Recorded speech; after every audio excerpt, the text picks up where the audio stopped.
बिस्मिल्लाहिर्रहमानिर्रहीम। अस्सलाम वालेकुम नाज़रीन, मैं हूं सफदर ख़ान और आप मेरा वीलॉग देख रहे हैं। उम्मीद है आप खैरियत से होंगे। तो आज दो तीन चीज़ें मैं आपके साथ शेयर करना ज़रूरी समझता हूं। कल जब मैंने ख़बरें सुनी तो मुझे तीन चीज़ें जो है वहाँ से मैंने सेलेक्ट की हैं, जो आपसे जो है वो मैं शेयर करना चाहता हूँ। वो तीन चीज़ें क्या हैं? एक नारा है, एक वादा है और एक इल्तिजा है।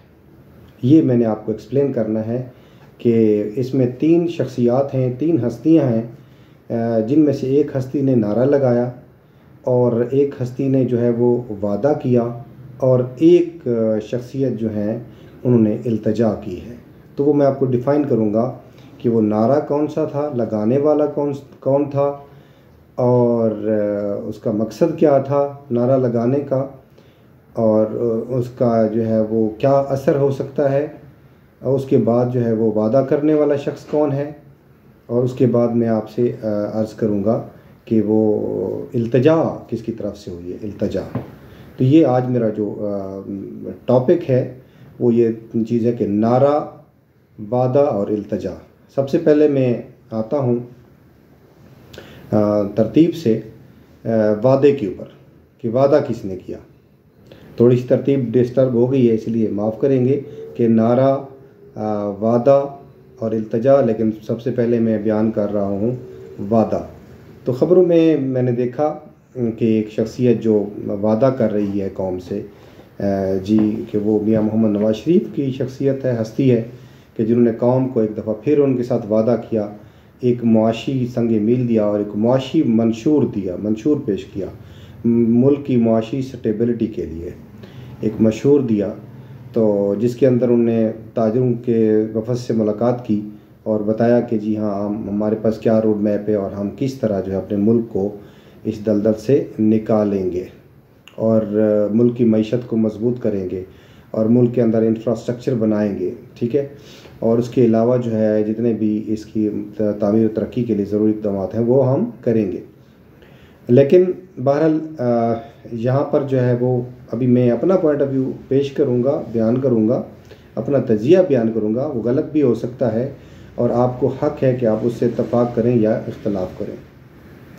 तो यहाँ पर जो है मियां मोहम्मद नवाज शरीफ साहब ये एक बात भूल रहे हैं कि ये जो है अब जो पाकिस्तान है ये 2018 का पाकिस्तान नहीं है या उससे पहले का पाकिस्तान नहीं है। अब ये जो यंग जनरेशन है बहुत हद तक बदल चुकी है। ये पिछले जो 4 साल गुज़रे हैं इसके अंदर और कुछ भी ना हुआ हो तो सोशल मीडिया ने बहुत तरक्की की है और नौजवान जो है वो अपने मुल्क की सियासत और सियासी मामलात के साथ इन्वॉल्व हुए हैं। पहले हमने देखा कि इन्वॉल्वमेंट बहुत कम थी क्योंकि लीडरान जो है वो नौजवानों को इन्वॉल्व नहीं करते थे कि जी उनको बताते नहीं थे कि क्या हो रहा है। मतलब ज़ाहिर सतही किस्म के नारे होते थे और उन नारों के पीछे अवाम को लगा दिया जाता था और सादा लोग अवाम मेरी तरह की जो है वो कभी किसी के नारे के पीछे चल पड़ती थी और कभी किसी के नारे के पीछे चल पड़ती थी और मुल्क का हाल जो है वो जूं से तूं। जब ये शख्सियात पार्लियामेंट में पहुंचती हैं तो फिर ये शख्सियात जो है वो बिला शिरकत गैर इक़्तिदार हाथ में आता है तो फिर अपने मर्ज़ी के फ़ैसले जो है वो किए जाते हैं, फिर आवाम को नहीं देखा जाता। फिर महंगाई के भी तूफ़ान आते हैं, फिर मुल्क के अंदर लाक़ानूनियत भी होती है, फिर मुल्क के अंदर नौजवान के लिए रोज़गार भी नहीं होता है और स्टेबिलिटी के हवाले से भी कोई काम नहीं किया जाता है। इंफ्रास्ट्रक्चर की बेहतरी के लिए भी चंद मनसूबे जो है वो तामीर किए जाते हैं और चंद ख़ास शहरों के अंदर किए जाते हैं, अब सिर्फ अपना जो है वो नेम प्लेट लगाने के लिए, जबकि उसके बाद पूरे मुल्क के अंदर जो रिफॉर्म्स हैं, जो अच्छे तरीके से एक इंफ्रास्ट्रक्चर की तामीर है और मुकम्मल हर सूबे को बराबर के हकूक़ हैं, हर कम्युनिटी का ख्याल रखना है, वो मेरे ख़्याल में आज तक नहीं हुआ है। तो बहरहाल ये वादा था।